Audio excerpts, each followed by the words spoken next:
হযরতে মূসা পয়গম্বর তিনি তুর পর্বতে যাইতেছেন আল্লাহর সঙ্গে দেখা করার জন্য, আল্লাহর সঙ্গে সাক্ষাৎ করবেন, কথা বলবেন। আল্লাহ রাব্বুল আলামিনের সঙ্গে কথা বলার জন্য সে তুর পর্বতে যাইতেছে। যাওয়ার সময় একজন বয়স্ক মুরব্বী, এখানে তো মুরব্বীদের সংখ্যা বেশি, যুবকের সংখ্যা কম। যুবকেরা আজকে দোকানপাটে রাস্তাঘাটে আড্ডাটা বেশি দিচ্ছে, যে আজকেই সুযোগ, কালকে তো এই সুযোগ যুবকেরা আর পাবে না। এই জন্য আজকে যুবকেরা একটু পাইতারি করতেছে। যে বয়স্ক মুরব্বী যারা আছেন, মূসা পয়গম্বর যাচ্ছে তুর পর্বতে, এরকম একজন বয়স্ক রাস্তার পাশে একটা গাভীকে ঘাস খাওয়াইতেছে। মূসা নবীকে দেখে একটা সালাম দিলেন, লম্বা একটা সালাম, আসসালামু আলাইকুম পয়গম্বর, কোথায় যাইতেছেন? হযরতে মূসা পয়গম্বর বললেন, আমি তুর পর্বতে যাইতেছি।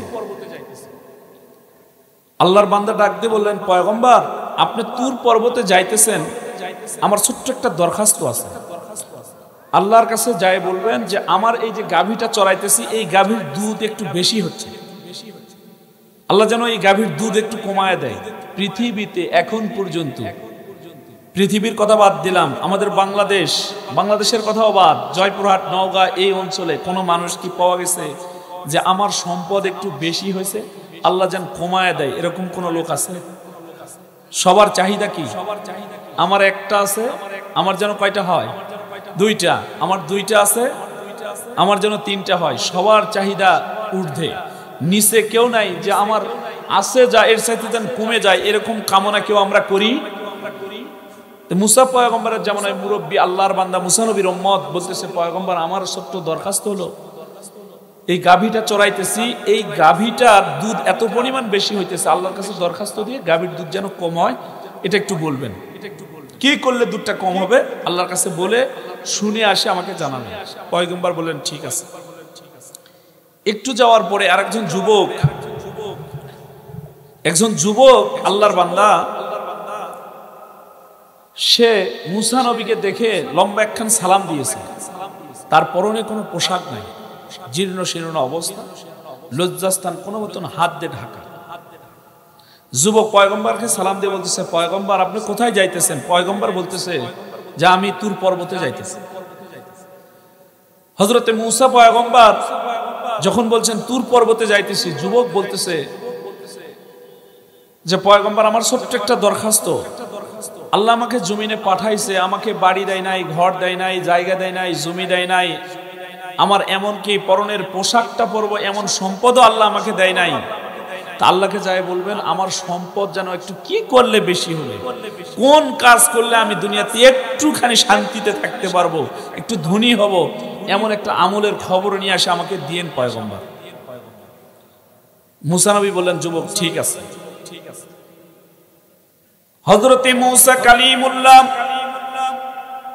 আল্লাহর পয়গম্বর হযরতে মূসা আলাইহি ওয়াসসালাতু ওয়াসসালাম তুর পর্বতে গিয়া আল্লাহর সঙ্গে কথোপকথন শেষ করিয়া আল্লাহকে ডাক দিয়ে যখন বললেন, ও রব্বে কারীম, তোমার এক বান্দা, আয় আল্লাহ আমার উম্মত বয়স্ক তোমার বান্দা, আয় আল্লাহ তার দরখাস্ত ছিল, তার একটা গাভী আছে, আল্লাহ ওই গাভীর দুধটা কেমনে কমবে, আল্লাহ কি করলে কমবে এটা তোমাকে বলতে হবে।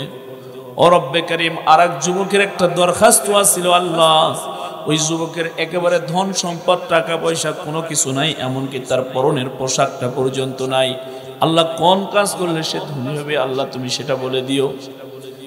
আল্লাহ রাব্বুল আলামিন পয়গম্বর মূসা নবীকে জানায়া দিলেন, ও পয়গম্বর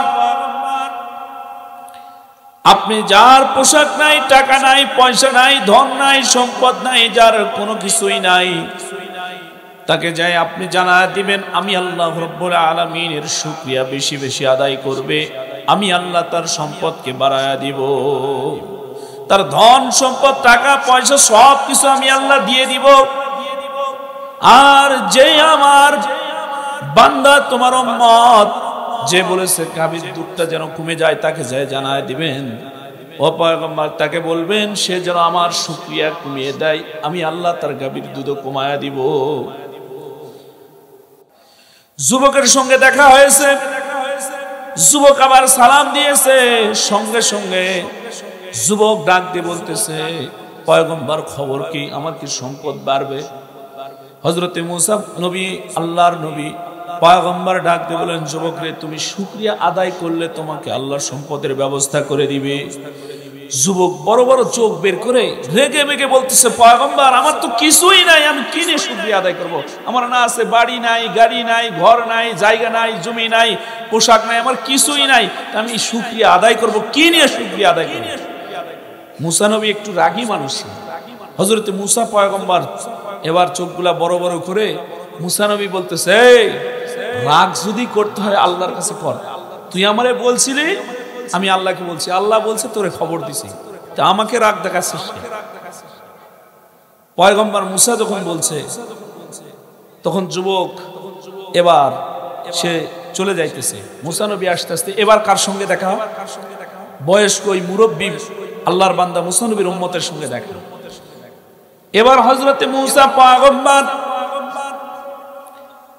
ওই মুরব্বীর সঙ্গে যখন সাক্ষাৎ হয়েছে, মুরব্বী ডাকতে বলতেছে, পয়গম্বর আমার গাভীর দুধ কি করলে কমবে, তাড়াতাড়ি করে বলেন। মূসা নবী বললেন, ও আল্লাহর বান্দা, আমার উম্মত, তুমি শুনিয়া নাও, তুমি যদি শুকরিয়ার মাত্রা কমায়া দাও, তাহলে আল্লাহ রাব্বুল আলামিন তোমার গাভীর দুধকে কমায়া দিবে। সঙ্গে সঙ্গে সঙ্গে সঙ্গে আল্লাহর বান্দা মূসা নবীর উম্মত ডাকতে বললেন, ও পয়গম্বর, আমার গাভী সামান্য ঘাস খায়, সামান্য খড়কুটা খায়, সামান্য একটু পানি খাওয়াই, আর সামান্য এগুলা খাবারের বদলায় আল্লাহ রাব্বুল আলামিন রক্ত এবং তার শরীর থেকে যেই ভিটামিন, যেই পরিমাণ দুধ দেয়, আমি শুকরিয়া আদায় না করে উল্টা যদি শুকরিয়া যদি কমায়া দেই, এটা কেমন হয়? আমি এটা পারবো না। কিতাবের মধ্যে লেখা আছে, মূসা নবীর জামানার মূসা নবীর ওই উম্মত শুকরিয়ার মাত্রা যখন বাড়ায় দিয়েছে, কিতাবের মধ্যে লেখা আছে ওই বয়স্ক ওই মুরব্বী আল্লাহর বান্দা মূসা নবীর উম্মতের গাভীর দুধ আরো বৃদ্ধি হয়ে গেছে। সুবহানাল্লাহ বলেন, বলেন। শুকরিয়া আদায় করেছে, আল্লাহ রাব্বুল আলামিন তার গাভীর দুধ কি করেছেন? বৃদ্ধি করে দিয়েছেন। পক্ষান্তরে যুবক তো রেগে মেগে চলে গিয়েছিল, কিন্তু আল্লাহ রাব্বুল আলামিন পূর্ব দিক থেকে একটা মেঘের খণ্ড আসমানের মধ্যে দিয়ে দিলেন। একটা বাতাস শুরু হয়ে গেল। যুবক একটা বালির গর্তের মধ্যে ছিল, এমন বাতাস, এমন ঝড় শুরু হয়ে গেছে।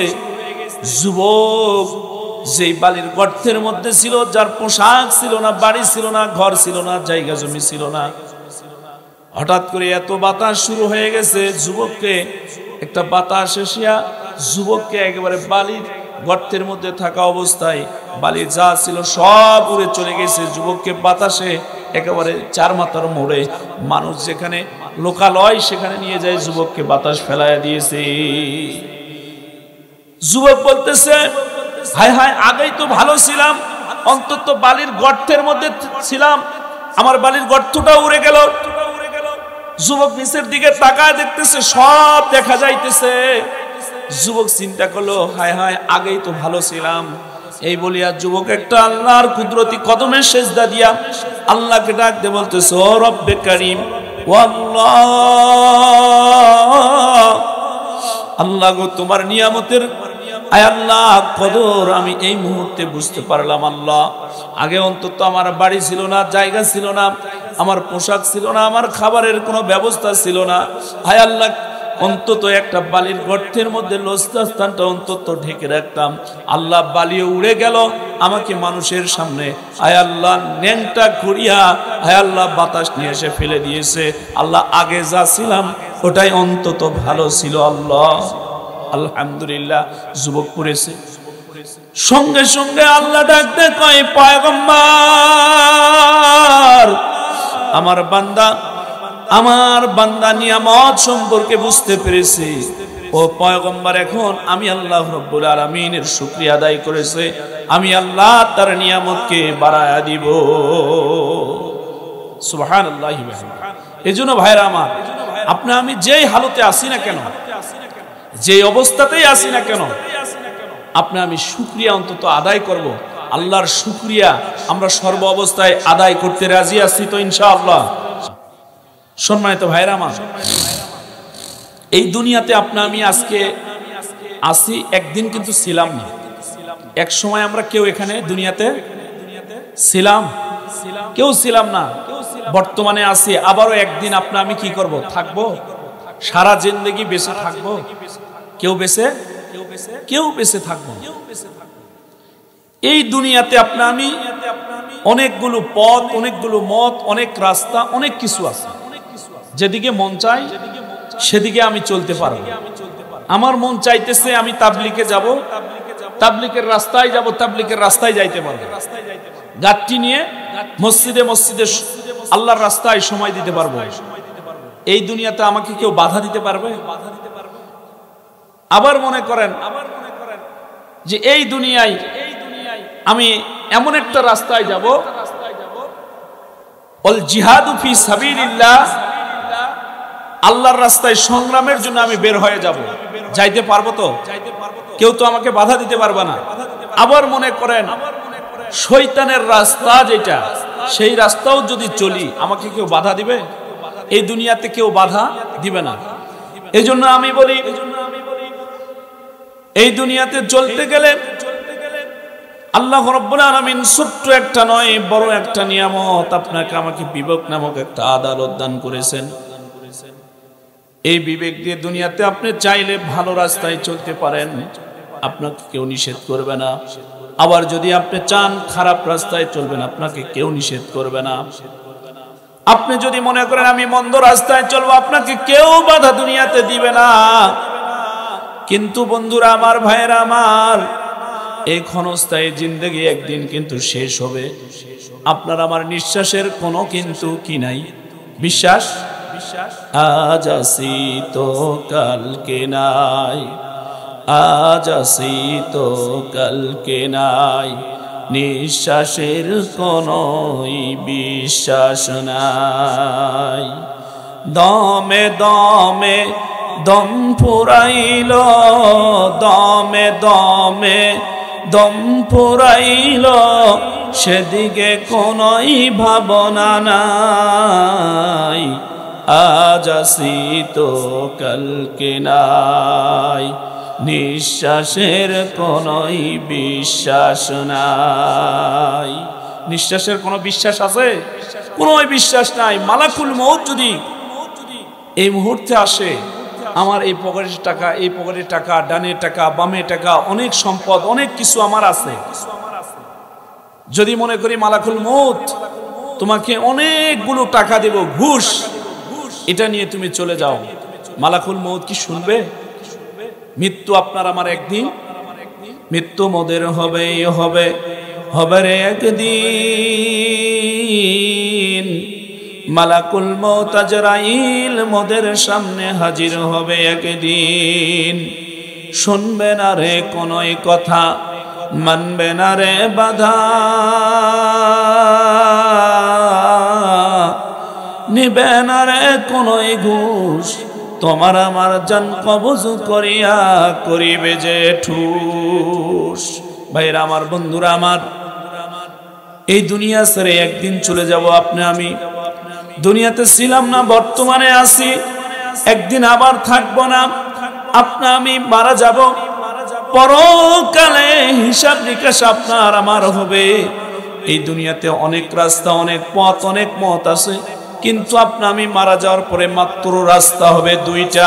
আল্লাহ বলেন ফারিকুম ফিল জান্নাতি ওয়া ফারিকুম ফিস সাঈর। আল্লাহু আকবার। পরকালে গিয়া মাত্র দুইটা রাস্তা থাকবে, দুইটা পথ থাকবে। একটা হলো জান্নাতের রাস্তা, জান্নাতের পথ, আর একটা হলো জাহান্নামের পথ, জাহান্নামের রাস্তা। আপনি দুনিয়াতে অনেক রাস্তা, অনেক পথ, অনেক মত আছে, যেদিকে মন চাইতেছে আপনি সেদিকে চলতেছেন। মন চাইলে ভালোর দিকে যাইতেছেন, মন চাইলে খারাপের দিকে যাইতেছেন।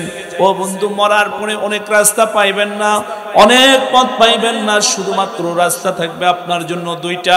একটা হলো ফারিকুম ফিল জান্নাতি, একটা হলো জান্নাতের রাস্তা, আর একটা হলো ফারিকুম ফিস সাইর, জাহান্নামের রাস্তা। এখন এখানে আমরা যারা বসে আছি, আমরা কোন রাস্তায় যাইতে চাই? বুঝেন নাই? মরার পরে রাস্তা কয়টা হবে? আমরা কোন রাস্তায় যাইতে চাই মরার পরে? সবাই বলেন, জান্নাতের রাস্তায়। দেখুন, শুধু আমরাই কি জান্নাতের রাস্তায় যাইতে চাই? একটু আরো কথাটা সহজ করে দেওয়ার জন্য বলতেছি। দেখেন, একজন হিন্দু দাদা, তাকে জিজ্ঞাসা যদি করেন, ও দাদা আপনি মরার পরে কোথায় যাইতে চান? হিন্দু দাদা কিন্তু বলবে, আমি মরার পরে কোথায় যাইতে চাই? স্বর্গে যাইতে চাই। আমরা বলি জান্নাত, হিন্দুরা বলে স্বর্গ। আসুন, একজন বৌদ্ধকে যদি জিজ্ঞাসা করেন, ও ভাই বৌদ্ধ, তুমি মরার পরে কোথায় যাইতে চাও? ওই বৌদ্ধ কিন্তু আপনাকে ডাক দিয়ে বলবে, আমি মরার পরে স্বর্গে যাইতে চাই। এরকম করে গারো, সাঁওতাল, খাসিয়াল, যত ধর্মের মানুষ আছে, আপনি যদি জিজ্ঞাসা করেন, একজন খ্রিস্টানকে যদি বলেন, ও খ্রিস্টান ভাই আপনি মরার পর কোথায় যাইতে চান? ওই খ্রিস্টান কিন্তু ডাক দিয়ে বলবে, আমি মরার পরে স্বর্গে যাইতে চাই। একজন মুসলমানকে যদি ডাক দিয়ে বলেন, ও মুসলমান ভাই আপনি মরার পর কোথায় যাইতে চান? মুসলমান ডাক দিয়ে বলবে, আমি মরার পরে জান্নাতে যাইতে চাই। আমরাও যারা এখানে আছি, আমাদেরকে যদি জিজ্ঞাসা করে, আমরা মরার পরে দুই রাস্তার মধ্যে, একটা হলো জান্নাতের রাস্তা, একটা হলো জাহান্নামের রাস্তা, আমরা মরার পরে আমরা কোন রাস্তায় যাইতে চাই? কে কে আমরা জান্নাতের রাস্তায় যাইতে চাই? দুইটা হাত তুলে সেই জান্নাতের মালিককে দেখাই, লিল্লাহি তাকবীর। আল্লাহ এই মানুষদের হাত জান্নাতি মানুষ হিসাবে তুমি কবুল করো, জান্নাতি হাত হিসাবে কবুল করো। সবাই বলুন আমিন। সম্মানিত ভাইরা আমার, আমরা সবাই জান্নাতে যাইতে চাই। আসুন, জান্নাত ছাড়া আমরা জাহান্নামে তো কেউ যাইতে চায় না। কিন্তু আল্লাহর ফয়সালা হলো, একদল জান্নাতে যাবে, একদল কোথায় যাবে? দুনিয়ায় আপনি এক রাস্তা দিয়ে চলতেছেন, মন চাইলে ওখানে ব্রেক দিয়ে দাঁড়ায় থাকবেন, আপনাকে ওখান থেকে কেউ নিয়ে যাবে না, কেউ হেঁটায় দিবে না, সরায় দিবে না। কিন্তু পরকালে বন্ধু, আপনি যদি জাহান্নামের ফয়সালা যদি আপনার হয়ে যায়, আপনি যদি জাহান্নামের রাস্তায় যদি মনে করেন জাহান্নামে যাব না, জাহান্নামের রাস্তায় আমি দাঁড়ায় থাকব, কিন্তু আপনাকে সেখানে সেই রাস্তায় দাঁড়ায় থাকতে দেওয়া হবে না, সেই সুযোগটুকু আপনাকে দেওয়া হবে না। একদল জাহান্নামের ফেরেশতা আসিয়া আপনাকে ধাক্কা ধাক্কা ধাক্কা ধাক্কা আল্লাহর জাহান্নামে নিক্ষেপ করবে। আর একদল মানুষ আল্লাহর জান্নাতের দিকে, জান্নাতের ফেরেশতারা ওয়েলকাম জানাইতে জানাইতে জান্নাতের দিকে নিয়ে যাইবে। একদল মানুষ জান্নাতে যাবে, একদল মানুষ জাহান্নামে যাবে। দুনিয়াতে একটা নদী যদি থাকে, নদীর এক পারে যদি কিছু মানুষ দাঁড়ায় থাকে, নদীর আর এক পারে যদি কিছু মানুষ দাঁড়ায় থাকে, বলুন তো এই পারের মানুষ আর এই পারের মানুষ সাক্ষাৎ হবে কিনা? ঠিক এমনি ভাবে অমুসলমান বাবাজি, এমনি ভাবে ওই জান্নাত আর জাহান্নামের যখন ফয়সালা হবে, কিছু মানুষ জান্নাতে যাবে, কিছু মানুষ জাহান্নামে যাবে। জান্নাত আর জাহান্নামের মানুষগুলো মুখামুখি হয়ে যাবে। জান্নাতে যারা যাবে, এই জান্নাতি মানুষগুলা জাহান্নামী মানুষদের দিকে লক্ষ্য করে, জাহান্নামী মানুষদের দিকে তাকায়া জান্নাতি মানুষেরা প্রশ্ন করবে, আরে ও দুনিয়ার ও আব্দুর রহিম, আব্দুল সাত্তার, আব্দুল করিম ভাই, আমরা তো একই সময় আমরা মঙ্গলবাড়ি বাজারে গিয়া বাজার করেছি, একই দোকান থেকে আমরা বাজার ঘাট করেছি। ও ভাই, দুনিয়াতে একই সঙ্গে চলাফেরা করেছি, একই সঙ্গে নানা ইসমাহফিলে গিয়েছিলাম, আজকে তুমি জান্নাতে চলে গেছো। ও ভাই, আমি কেমনে জাহান্নামে আসলাম রে ভাই? জান্নাতি মানুষটা বলবে, আমি জান্নাতে চলে এসেছি, একই সঙ্গে দুনিয়াতে চলাফেরা করেছি, ঘোরাফেরা করেছি, আমি আজকে জান্নাতে চলে এসেছি, তুমি জাহান্নামে চলে গেছো। তুমি জাহান্নামে গেছো, তুমি ওই জাহান্নামে যাওয়ার কারণ কি? একজন জাহান্নামী চিৎকার দিয়ে জাহান্নামী বলবে, ও আল্লাহর বান্দা, তুমি জান্নাতে আসো, জান্নাতে আসো, জান্নাতে আসো। তোমার সঙ্গে দুনিয়াতে একসঙ্গে ঘোরাফেরা করতাম, একসঙ্গে হাট বাজারে যাইতাম, কিন্তু যখন আজান হইতো তখন তুমি ওই হাটের ব্যাগটা নিয়ে মসজিদে যাইতে, নামাজ পড়ে এসে বাজার নিতে, আর আমি আজান শোনার পরও মসজিদে যাইতাম না, আমি বাজার করতাম। একই ভ্যানে একই গাড়িতে উঠিয়া বাড়িতে আবার চলে এসেছি। কিন্তু আজকে আমি জান্নাতি, তুমি জাহান্নামী, আমি জাহান্নামী, আমি জাহান্নামী, জাহান্নামে এসেছি। এই কারণে একটা নয়, দুইটা নয়, জাহান্নামী চিৎকার দিয়ে বলবে 4টি অপরাধের কারণে আমি জাহান্নামে এসেছি। জাহান্নামী ডাক জান্নাতীদেরকে বলবে আমি 4টি অপরাধের কারণে আমি জাহান্নামে এসেছি। কয় কারণ বাবা? সবাই এরকম আঙ্গুল উঠান তো, কয় কারণ? মুখস্থ করতে হবে, আজকের ওয়াজ মুখস্থ করতে হবে। আল্লাহ রাব্বুল আলামিন এই কোরআনুল কারীমের মধ্যে, আমি এখানে আসি মাদ্রাসায় কোরআনুল কারীমটা খুলে দেখলাম যে আজকে অল্প সময়ের মধ্যে এই 4টা কারণ অন্তত আমরা জানবো, যে এই 4 কারণের মধ্যে এই 4 অপরাধ আপনার আমার ভিতর যদি থাকে, তাহলে আপনি আমি কোন রাস্তার পথিক হয়ে আছি একটুখানি বিবেক দিয়ে চিন্তা করবে। আজকের কথাগুলো শোনার পরে জান্নাতীরা জিজ্ঞাসা করবে, আল্লাহ পাক কোরআনুল কারীমের মধ্যে এই কথাগুলো নোট করে দিয়েছেন, মা সালাকাকুম ফি সাকর। জান্নাতীরা জাহান্নামীদেরকে জিজ্ঞাসা করবে, তোমরা এই সাকার নামক এই জাহান্নামে কেমনে আসলে, কোন অপরাধের কারণে তোমরা চলে আসলে, এই জাহান্নামের মধ্যে তোমরা যে এসেছো তোমাদের অপরাধগুলো একটু বলো। জাহান্নামীরা বলবে আমাদের অপরাধ ছিল 4টি। সবাই বলুন কয়টি? 1 নম্বরে জাহান্নামীরা ডাক দিয়ে বলবে, ক্বালু লাম নাকু মিনাল মুসাল্লিন। আল্লাহু আকবার। 1 নম্বর জাহান্নামীরা বলবে আমাদের 1 নম্বর পহেলা নম্বর অপরাধ হলো আমরা দুনিয়াতে মুসল্লি ছিলাম না, আমরা দুনিয়াতে নামাজ পড়ি নাই, আমরা নামাজি ছিলাম না, আমরা মুসল্লি ছিলাম না। মুসল্লি না থাকার জন্য এই 1 নম্বর অপরাধ আমাদের 4 অপরাধের পহেলা নম্বর অপরাধ হলো আমরা মুসল্লি, আমরা কি ছিলাম না? মুসল্লি ছিলাম না। তার মানে আমরা নামাজি ছিলাম, আমরা নামাজি ছিলাম না। ও ভাই জান্নাতি ভাই, আপনি আমি একই সঙ্গে দুনিয়ায় চলাফেরা করেছি। মুয়াজ্জিন যখন আজান দিয়েছে তুমি মসজিদে গিয়ে নামাজ পড়েছো, আমি তো নামাজ পড়ি নাই, আমি তালবাহনা করে ঘুরে বেড়াইছি। নামাজ না পড়ার কারণে আজকে আমি জাহান্নামে চলে এসেছি। কিন্তু আল্লাহ পাক বলতেছেন, দুনিয়ার মানুষ রে, তুমি যদি ঈমান আনতে পারো, ইন্নাল্লাযীনা আমানু ওয়া আমিলুস সলিহাত, তুমি যদি বান্দা ঈমান আনতে পারো, ঈমান আনার পরে তুমি যদি আমলে সালেহ নেক কাজ করতে পারো, নেক কাজের মধ্যে সর্বপ্রথম আল্লাহর নবী বলতেছেন যে নেক কাজের মধ্যে সর্বপ্রথম নেক কাজটা হলো নামাজ। ঈমান আনার পরে বান্দা তুমি যদি নামাজ আদায় করে কবরে আসতে পারো, আল্লাহ রাব্বুল আলামিন তোমাকে জাহান্নাম তো দিবে না। আল্লাহর রাসূল বলতেছেন, আউয়ালু মা ইউহাসাবু বিহিল আবদু ইয়াউমাল কিয়ামাতিস সালাত। কিয়ামতের দিন বান্দা যখন উপস্থিত হবে ওই হাসুরের ময়দানে, আল্লাহ আগে যাকাতের প্রশ্ন করবেন না, হজের প্রশ্ন করবেন না। আল্লাহ জিজ্ঞাসা করবে না, বান্দারে তোমারও সম্পদ ছিল, তুমি কেন যাকাত দাও নাই? আল্লাহ আগে জিজ্ঞাসা করবে না, বান্দারে তোমার তো শরীর সুস্থ ছিল, তোমাকে আমি আল্লাহর সম্পদ দিয়েছিলাম, তুমি কেন হজ করো নাই? আগে আল্লাহ জিজ্ঞাসা করবে না, বান্দা রমজান মাস পেয়েছিলে, তুমি কেন রোজা রাখো নাই?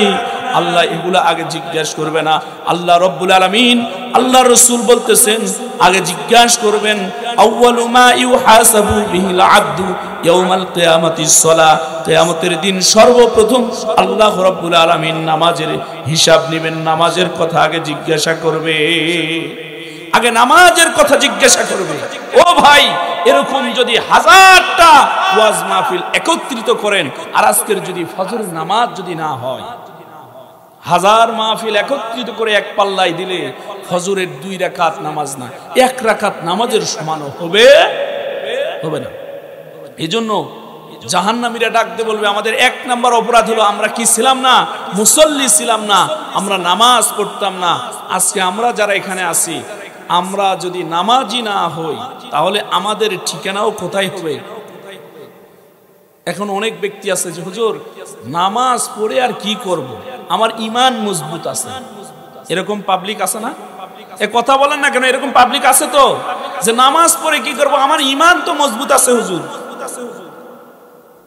সম্মানিত ভাইরা আমার, শুধু এরকম না, আবার কিছু আছে অনেকে বলে যে হুজুর আমরা নামাজ পড়ি না, ওরা নামাজ পড়ে, নামাজ পড়ার পরও দেখতেছে ও আলু চুরি করতেছে, বেগুন চুরি করতেছে, ওজনে কম দিচ্ছে, এটা করতেছে, ওটা করতেছে।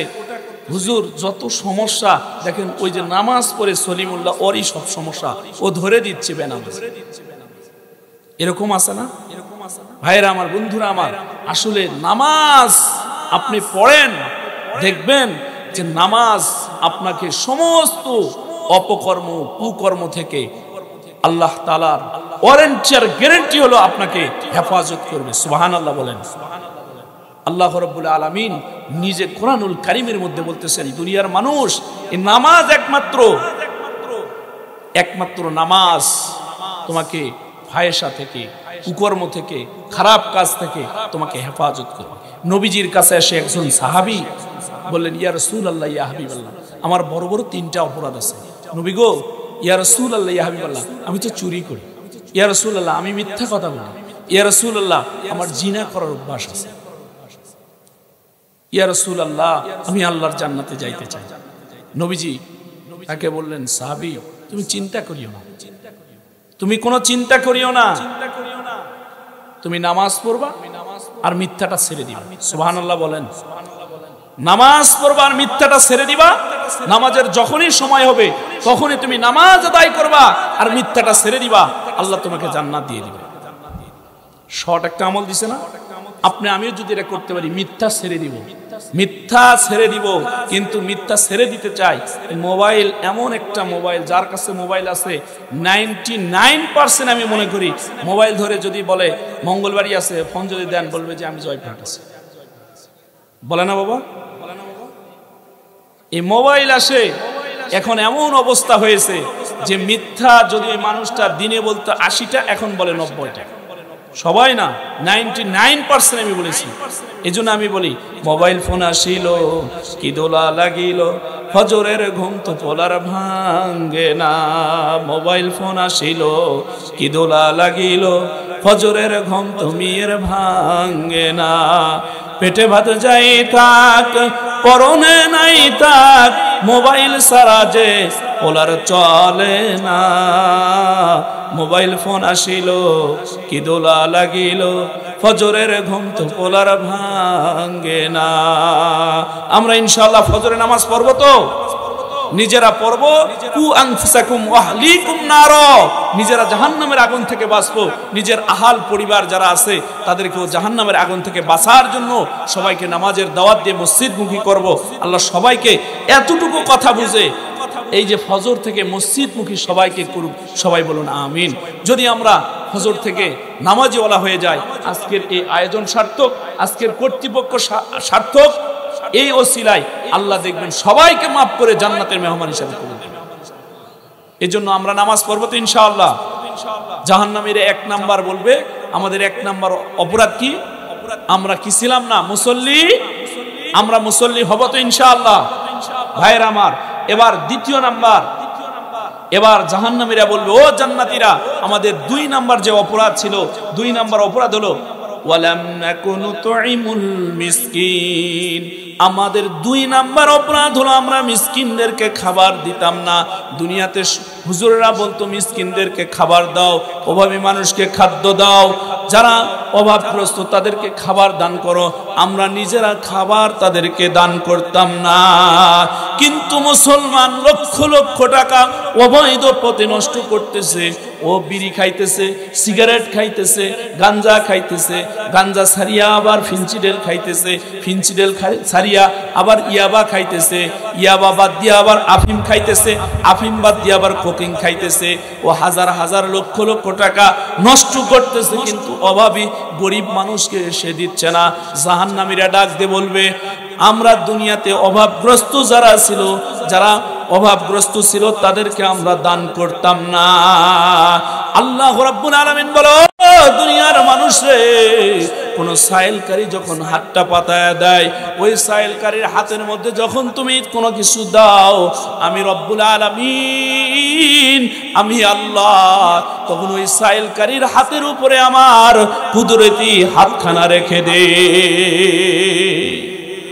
এই জন্য ভাইরা আমার, আমরা যারা আছি ডানে বামে সামনে পিছনে কত অসহায় মানুষ আছে, কত দুঃখিনী মানুষ আছে, তাদেরকে কিন্তু আমরা কি করি না, খাবার দেই না। কত অভাবগ্রস্ত মানুষ আছে, তাদের খোঁজ খবর নেই না। ছোট্ট একটা কথা বলবো আপনাদেরকে বুঝার জন্য, বন্ধুরা আমার, ভাইয়েরা আমার, হযরতে আব্দুল্লাহ ইবনে মুবারক রাহমাতুল্লাহি আলাইহি, তার কথা জানে না এমন কোন আলেম ওলামা নাই। হযরতে আব্দুল্লাহ ইবনে মুবারক রাহমাতুল্লাহি আলাইহি, তার ছোট্ট একটা সন্তান ছিল।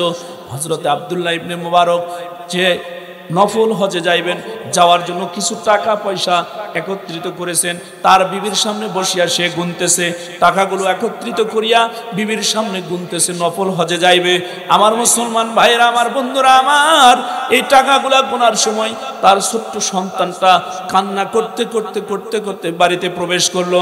আব্দুল্লাহ ইবনে মুবারক রাহমাতুল্লাহি আলাইহি সন্তানের দিকে তাকাইয়া সন্তানকে ডাক দিয়ে বলল, বেটারে কি হয়েছে, তুই কাঁদতেছিস কেন? এবার সন্তান বাবার কাছে এসে আরো ফুপিয়ে ফুপিয়ে কান্না করতেছে। কান্না করতে করতে বলতেছে, আব্বু, এই যে আমাদের বাড়ি থেকে দেখা যাইতেছে, ওই যে আমাদের বাড়ির দরজায় দাঁড়াইলে যেই বাড়িটা দেখা যাইতেছে, ওই বাড়িতে আমি গিয়েছিলাম। ওই বাড়িতে আমার খেলার সাথী 2 জন আছে, আমি তাদের সঙ্গে একটু খেলা করার জন্য গিয়েছিলাম। কিন্তু আব্বু, ওদের বাড়িতে গোশত রান্না করেছে বাবা গো, ওই গোশতটা তারা খাইতেছে, তার মা খাইতেছে, তার বাবা খাইতেছে, আমার ওই খেলার 2 সাথী তারা খাইতেছে, কিন্তু আমি ওই দরজায় দাঁড়াইলাম, আমাকে দেখিয়া তারা নিজেরা খাইতেছে, অথচ আমাকে একটা টুকরাও গোশত দেয় নাই। আব্বু গো, আমাকে গোশত দেয় নাই, বরং আমাকে তাড়ায় দিয়ে দরজা লাগায় দিয়েছে। আব্বু, এই কারণে আমি কান্না করতেছি। আপনার সন্তানকে, ও ভাই, এই 4 মাথার মোড়ে যদি মনে করেন এই ইমাম সাহেব হুজুর এই মহল্লার 2, 4, 5, 7টা সন্তানকে যদি মনে করেন আইসক্রিম ক্রয় করে দেয়, আইসক্রিম যদি কিনে দেয়, আর যদি আপনার সন্তানটা ওখানে থাকে, আপনার সন্তানকে যদি আইসক্রিমটা কিনে না দেয়, আপনার মনের মধ্যে কিন্তু একটা দুঃখ লাগবে, কষ্ট লাগবে। আমার মুসলমান ভাইরা রে, আব্দুল্লাহ ইবনে মুবারক রাহমাতুল্লাহি আলাইহি এবার সন্তানকে জোরে ধরে বলতেছে, বেটা রে, তুই কান্না করিস না, চল আমি যাব। কেন তোকে একটা টুকরা গোশত কেন দিল না? তারা কেন এত পাষাণ হৃদয়ের মানুষ? চল দেখি, যায় তোকে ওখান থেকে 1 টুকরা গোশত নিয়ে দিব। এবার আব্দুল্লাহ ইবনে মুবারক টাকাগুলো বিবির কাছে দিয়ে নফল হজে যাবে। এই নফল হজের টাকা গুনতেছিল, ওই টাকাগুলো বিবিকে দিয়ে বিবিকে ডাক দিয়ে বলল, বিবি রে, এই টাকাগুলো তুমি এখন এই মুহূর্তে রাখো, দেখি তো তাদের বাসায় গোশত রান্না করেছে, আমার সন্তানকে মাত্র একটা টুকরা দিলে কি হতো, তাদের একটা টুকরাও গোশত দিল না, আমি আমার সন্তানকে নিয়ে যাব। কেন দিল না? কেন দরজা আটকিয়ে দিল? আমার সন্তানকে তাড়িয়ে দিল, আমি একটু শুনে আসবো। আব্দুল্লাহ ইবনে মুবারক রাহমাতুল্লাহি আলাইহি এবার সন্তানকে নিয়ে এবার ওই বাড়ির দরজায় গিয়ে যায়, সালাম দিয়েছে। এবার সালাম দেওয়ার সঙ্গে সঙ্গে ভিতর থেকে উত্তর এসেছে। এবার আব্দুল্লাহ ইবনে মুবারক রাহমাতুল্লাহি আলাইহি ডাক দিয়ে বলতেছে, ও আল্লাহর বান্দারা, এই বাসায় আপনারা গোশত রান্না করে খাইতেছিলেন, আমার ছোট্ট সন্তান এসেছিল, তার হাতের মধ্যে একটা টুকরা গোশত দিলে এমন কি ক্ষতি হইতো? আপনারা একটা টুকরা গোশত তো দেন নাই, বরং আমার সন্তানকে এখান থেকে তাড়িয়ে দিয়েছেন। আমার সন্তানকে কেন দেন নাই? ভিতর থেকে কান্নার আওয়াজ, চোখের পানি আল্লাহর বান্দা বান্দিরা ভিতর থেকে আর ছেড়ে দিতে পারে নাই, আর রাখতে পারে নাই। চোখের পানি ছেড়ে দিয়ে কান্না করতে করতে বলতেছে, ও আব্দুল্লাহ ইবনে মুবারক, আমরা যেই গোশত খাইতেছিলাম, মনটা একটু নরম করেন বাবা, দিলটা একটু নরম করেন। আমি যেই কথাটা বলতেছিলাম, আব্দুল্লাহ ইবনে মুবারক রাহমাতুল্লাহি আলাইহি যেই মাত্র বলেছে, ভিতর থেকে চোখের পানি ছেড়ে দিয়ে কান্না জড়িত কণ্ঠে বলতেছে, ও আব্দুল্লাহ ইবনে মুবারক, আমরা যেই গোশত খাইতেছিলাম রান্না করে, ওই গোশতটা আমাদের জন্য হালাল ছিল, তোমার সন্তানের জন্য হালাল ছিল না। আমাদের জন্য ওই গোশতটা জায়েজ ছিল, তোমার সন্তানের জন্য ওই গোশতটা জায়েজ না। জোরে কোন আল্লাহু আকবার। সঙ্গে সঙ্গে আব্দুল্লাহ ইবনে মুবারক রাহমাতুল্লাহি আলাইহি বললেন, তাহলে এই গোশতটা এমন কি গোশত ছিল, এই গোশতটা এমন কি গোশত ছিল যে আমার সন্তানের জন্য জায়েজ না, আমার সন্তানের জন্য হালাল না। আমি একটু জানতে চাই সম্মানিত ভাইয়েরা আমার। এমন তো অবস্থায় সঙ্গে সঙ্গে সঙ্গে সঙ্গে ওই পার থেকে আল্লাহর বান্দারা দরজাটা খুলে দিয়েছে। দরজা খুলে দিয়ে আব্দুল্লাহ ইবনে মুবারককে ডাক দিয়ে বলতেছে, ও আব্দুল্লাহ ইবনে মুবারক, আমরা জানি তুমি ফরজ হজ জীবনে আদায় করেছো, তুমি নফল হজ তুমি আদায় করার জন্য যাইবা আমরা শুনেছি। ও আব্দুল্লাহ ইবনে মুবারক, তোমার সন্তান এসেছিল, কিন্তু আমাদের বাসায় যেই গোশত রান্না করা হয়েছিল এই গোশতটা, ও আব্দুল্লাহ ইবনে মুবারক, একদিন নয়, 2 দিন নয়, 3টা দিন হয়ে যায় আমাদের বাসায় 3 দিনে কোনো রান্না হয় নাই।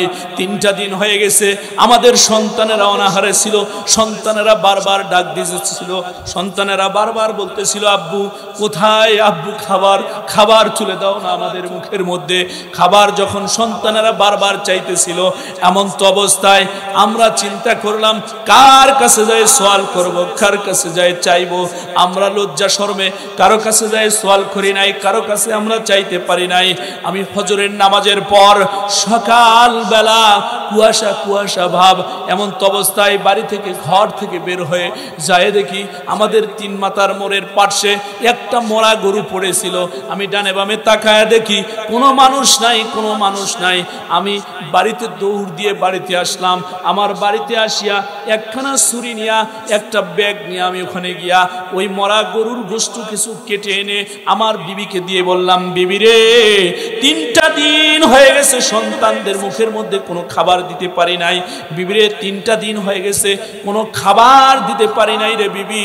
এই যে গোশত এনে দিয়েছি, এই গোশতটা তুমি রান্না করো, এই গোশতটা তুমি সন্তানদের মুখের মধ্যে দিয়ে দাও। জোরে খন আল্লাহু আকবার। আমার মুসলমান ভাইরা রে, এবার যখন আল্লাহর বান্দা বলেছে ওটা মরা গরুর গোশত ছিল, আমাদের জন্য হালাল ছিল, আমাদের জন্য জায়েজ ছিল।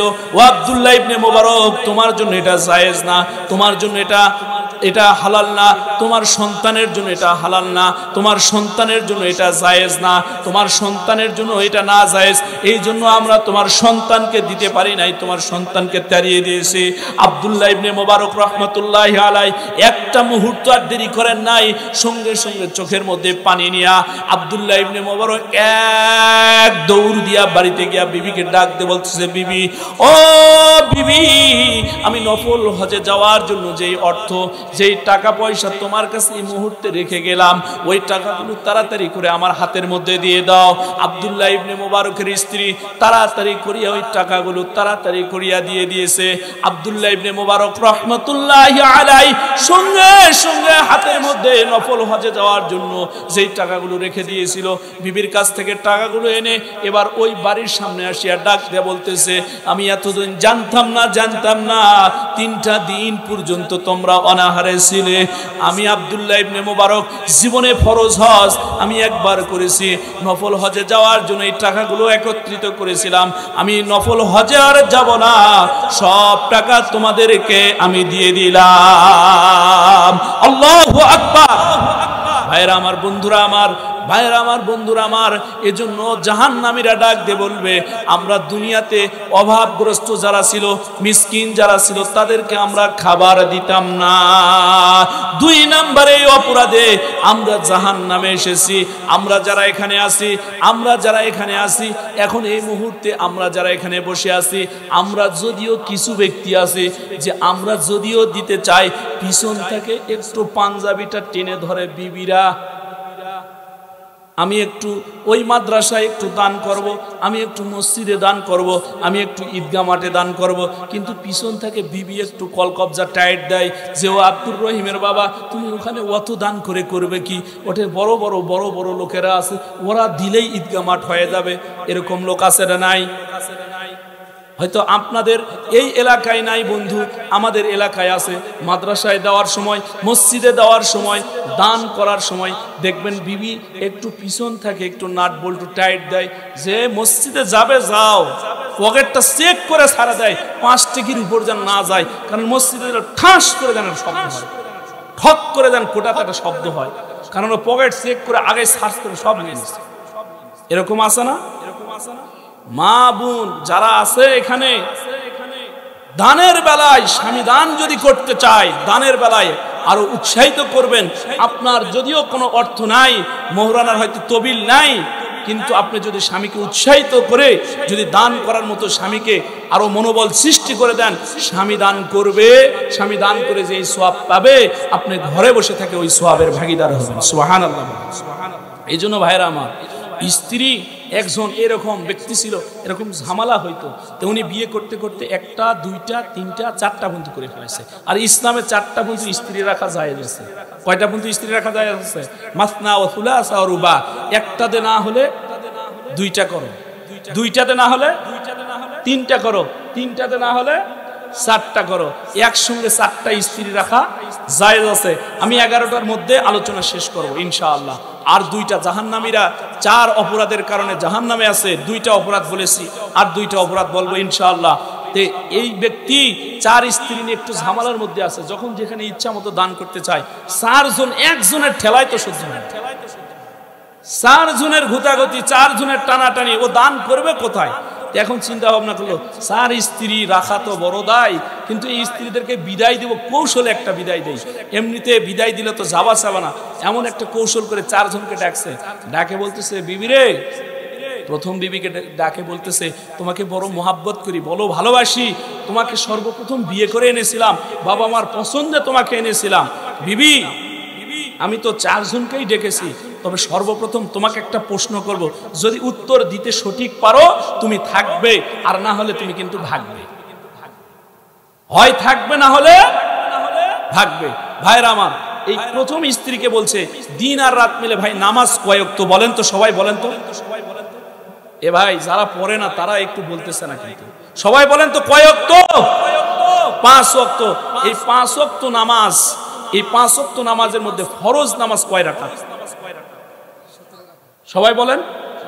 17 রাকাত। এখন প্রথম বিবিকে বলতেছে যে, বিবি, 5 ওয়াক্ত নামাজের মধ্যে ফরজ নামাজ কয় রাকাত সঠিক যদি বলতে পারো, তোমার আছে এখানে থাকা, আর না হলে তোমার এখান থেকে 3 চাকার গাড়ি চড়ে কিন্তু বাপের বাড়ি যাওয়া লাগবে। 3 চাকার গাড়ি বোঝেন তো? ভ্যান গাড়ি নয়, 3 তালাকের গাড়ি। এখন বলতেছে, তখন বাকি 3 বিবি বলতেছে, আমরা আগে বলবো। তখন বড় বিবি বলতেছে, আমার অধিকার বেশি, আমি আগে বলবো। বড় বিবি ডাক দিয়ে বলতেছে, স্বামী, এটা তো সহজ প্রশ্ন, তার মানে আমি আপনার সঙ্গে থাকতে পারবো। 5 ওয়াক্ত নামাজের মধ্যে ফরজ নামাজ হলো 17 রাকাত। স্বামী বলতেছে, তুমি থাকো, তুমি থাকো, তোমার যাওয়া নাই। বাকি 3 জন আছে না গেছে? ভাই সবাই বলেন, আছে না গেছে? উত্তর কিন্তু একজন যেটা দিবে, বাকি 3 জন ওই উত্তর দিলে আর হবে না। এ 17 বলছে, 17 আর বলা যাবে না, যে বলবে একটাই উত্তর দিতে হবে, এর উত্তর আপনি শুনে দিবেন, হলো। তাহলে বাকি 3টা আছে না গেছে? পরের বিবিকে ডাকতে বলতেছে, ও বিবি, তোমাকে 2 নম্বরে বিয়ে করেছিলাম, বড় মোহাব্বত করি, বড় ভালোবাসি, তবে বিবি এই মুহূর্তে আমি তোমাকে একটা কোশ্চেন করব, প্রশ্ন করব, যদি সঠিক উত্তর দিতে পারো বিবি, তাহলে তোমার থাকা আছে, না হলে 3 চাকার গাড়ি চড়ে বাবার বাড়ি যাওয়া লাগবে। বিবি বলতেছে, প্রাণের স্বামী, তাড়াতাড়ি করে প্রশ্নটা করেন। এবার বলতেছে, ও আমার প্রাণের স্ত্রী, 5 ওয়াক্ত নামাজের মধ্যে ফরজ নামাজ কত রাকাত? এবার স্ত্রী ডাকতে বলতেছে, প্রাণের স্বামী, চিন্তার কোনো কারণ নাই, ফরজ নামাজ হলো 5 ওয়াক্ত নামাজের মধ্যে ফরজ নামাজ হলো 11 রাকাত। স্ত্রী আছে না ভাগছে? এবার স্বামী বলতেছে, ডিলিট, তুমি ওই পাশে দাও, তোমার গাট্টি গুট্টি মাল সামানা যা নিয়ে আসছিলে বাবার বাড়িতে সব দিয়ে দিব, তুমি আপাতত বাম সাইডে যাও। আর বড় স্ত্রী বলতেছে, তুমি ডান সাইডে থাকো। এরপরে আবার একজন স্ত্রীকে ডাকতে বলতেছে, ও প্রাণের স্ত্রী, তোমাকে 3 নম্বরে বিয়ে করেছিলাম, তুমি একটু বলো তো, বলো, তাড়াতাড়ি করে বলো, তোমাকে বড় মোহাব্বত করি, 5 ওয়াক্ত নামাজের মধ্যে ফরজ নামাজ কয় রাকাত তুমি একটু বলো। এবার 3 নম্বর স্ত্রী ডাকতে বলো, প্রাণের স্বামী গো, আমিও আপনাকে বড় মোহাব্বত করি, বড় ভালোবাসি, আমিও আপনাকে ছেড়ে যেতে চাই না, আমি যতটুকু জানি আপনাকে বললাম 5 ওয়াক্ত নামাজের ফরজ নামাজ হলো 15 রাকাত। আছে না ভাগছে? ভাইরা আমার, আর আছে একজন। এবার 4 নাম্বার, সবার ছোট বিবির প্রতি কিন্তু মহাব্বত বেশি থাকে, কম কিন্তু থাকে না। যাদের ডবল স্ত্রী আছে তারা কিন্তু জানে 4 নাম্বার স্ত্রীর প্রতি মহাব্বত কম না বন্ধু, তাদের প্রতি কিন্তু মহাব্বত বেশি থাকে। কথা বলেন ঠিক না বেঠিক? যারা ঠিক বলে মনে হয় 2টা আছে। ভাইরা আমার, বন্ধুরা আমার, 4 নাম্বার স্ত্রীকে ডাক দিয়ে বলতেছে, আমি তোমাকে বড় মহাব্বত করি, বড় ভালোবাসি। বলো তো বলো, 5 ওয়াক্ত নামাজের মধ্যে ফরজ নামাজ কত রাকাত? আল্লাহর বান্দি ডাক দিয়ে বলতেছে, প্রাণের স্বামী, আমিও আপনাকে মহাব্বত করি, আমিও আপনাকে ভালোবাসি। আমি আপনার ঘর ছেড়ে যেতে রাজি নাই, আপনার সংসার ছেড়ে আমি যাইতে রাজি নাই। আমি আপনাকে বললাম 5 ওয়াক্ত নামাজের মধ্যে ফরজ নামাজ হলো 20 রাকাত। বলুন তো স্ত্রী আছে না গেছে? এখন এই 4 জন স্ত্রীর মধ্যে আছে কয়জন? একজন আছে ডান পাশে, বাকি 3 জন আছে বাম পাশে। এখন স্বামী বলতেছে, যাক 4 জনের হাত থেকে অন্তত বেঁচে 1 জন আছে। এখন ও কেবল মাত্র এই ডান পাশে যে স্ত্রী ছিল বড়, তাকে নিয়ে, বড় বউকে নিয়ে কেবল ঘরের দিকে যাবে, ভাই পিছন থেকে 3 জন টানে ধরছে, যাও কই, আমরা তোমার স্ত্রী এখনো আছি। সুবহানাল্লাহ, বলেন বলেন বলেন, এখনো আমরা আছি। ও বলতেছে কেমনে? ফরজ নামাজ তো 5 ওয়াক্ত নামাজের মধ্যে ফরজ হলো 17 রাকাত নামাজ, তুমি 11 বলছো, তুমি 15 বলছো, তুমি 20 রাকাত বলছো, কেমনে আমার স্ত্রী আছো? আমার স্ত্রী নাই, আমি চলে গেলাম। এখন এই 3 জন বলতেছে, না আমরা আছি, ঘর সংসার করতে চাই, একসঙ্গে একই ছাদের নিচে থাকবে। সুবহানাল্লাহ বলেন। এখন আমি এই 3 জন আছে না গেছে এটা বলবো, তবে আমি সবাইকে অনুরোধ করব, আমি কিন্তু দেখেন বিজ্ঞানীরা বলতেছে যে দুনিয়াতে আপনি আমি সবাই মার পেটে ছিলাম কি না? মার পেটে থাকা অবস্থায় কতদিন ছিলাম ভাই? 10 মাস। 10 মাস 10 দিন মার গর্ভে ছিলাম। মার গর্ভে 10 মাস 10 দিনের মধ্যে বিজ্ঞানীরা বলতেছেন 1 নয় 2 নয় 4000 বার মার কলিজায় আপনি আমি লাথি মেরেছি। 4000 বার মার কলিজায় লাথি মারে, এরপরও শেষ করি নাই, দুনিয়াতে আসি নাই। এই 10টা মাসের মধ্যে 4000 বার মার কলিজায় লাথি মেরে দুনিয়াতে আসার আগে বড় বড় মার কলিজায় 3টা লাথি দিয়েছি। বড় বড় 3টা লাথির মধ্যে মার কলিজার মধ্যে বড় একটা যখন লাথি আপনি দিয়েছেন, মা চিৎকার দিয়ে বলেছিল, সখীরা রে, কে কোথায় আছো, আমাকে পানি দাও। ওই মুহূর্তে মাকে যদি পানি দেওয়া হতো, দুনিয়ার এমন কোন নদী নালা খাল বিলের পানি নাই যে মা কলিজাটা ঠান্ডা করবে, এরকম পৃথিবীর কোনো পানি ছিল না। দুনিয়ার সব পানি যদি মার সামনে দেওয়া হতো, মা সব পানি খাইতো, তবুও মার তৃষ্ণা মিটত না। আমার ভাইয়েরা, বড় বড় 3টা লাথির মধ্যে প্রথম লাথি মারার কারণে মার পিপাসায় মা ছটফট করত। এরপরে মার কলিজায় বড় একটা জোরে 2য় নাম্বারে যে লাথিটা দিয়েছিলেন, আপনি দিয়েছেন, আমিও দিয়েছি, ওই লাথিটা মারার সঙ্গে সঙ্গে মার যত পর্দা আছে, জরার পর্দা, সব পর্দাগুলো ফেটে গেছে। এরপরে সন্তান জমিনে আসবে ভাব, এমন তো অবস্থায় জোরে একটা সন্তান মার কলিজায় লাথি মারে দেয়, এমন একটা লাথি মারে, ওই লাথির কারণে বিজ্ঞানীরা বলতেছেন মার কলিজাটা ফেটে যায়। মার কলিজাটা ফেটে যায়। দুনিয়াতে এমন কোন মা নাই সন্তান ডেলিভারি দেওয়ার সময় জমিনে অজ্ঞান না হয়ে একটা সন্তান জমিনে চলে আসে, এমন কোন মা জমিনের মধ্যে নাই। দুনিয়ার যত মা আছে, সন্তান প্রসব করার সময়, সন্তান ডেলিভারির সময় মা কিন্তু অজ্ঞান হয়ে যায়। ওই সন্তানটা বড় একটা মার কলিজার মধ্যে আঘাত করে লাথি মারে, মার কলিজাটা ফেটে যায়। বিজ্ঞানীরা বলতেছেন ওই মার কলিজাটা কেমনে জোড়া লাগে? মার কলিজাটা জোড়া লাগে রে বন্ধু। বিজ্ঞানীরা বলতেছেন সন্তান জমিনে আসার পরে যখন ওয়া ওয়া করে চিৎকার করে, তখন মার কলিজাটা আল্লাহ রব্বুল আলামিন কুদরতি ভাবে মার কলিজাটা জোড়া লাগায় দেয়। শুধু তাই নয়, দেখবেন একটা সন্তান যত দূরে যায়, মার ওই ফাটা জায়গাটা, বিজ্ঞানীরা বলেন মার ওই ফাটা জায়গাটা চিনচিন কিনকিন করতে থাকে। সন্তান যত কাছে থাকে মার ওই ফাটা জায়গাটা কিনকিন করে না, চিনচিন করে না। এজন্য বন্ধুরা আমার, ভাইয়েরা আমার, আপনিও মার গর্ভে ছিলেন, আমিও মার গর্ভে ছিলাম। মার গর্ভে থাকা অবস্থায় একটা নয়, দুইটা নয়, 4000 লাত্তি মেরেছে। 4000 লাত্তির মধ্যে বড় বড় আমরা 3টা লাত্তি মেরে জমিনে চলে এসেছি। মার কলিজায় এত জোরে আঘাত করেছি, মার কলিজাটা ফেটে রেখেছি। কিয়ামত পর্যন্ত যদি আমি হায়াত পাই, ওই কিয়ামত পর্যন্ত আপনার আমার মার কলিজা কিন্তু ফাটা থাকবে।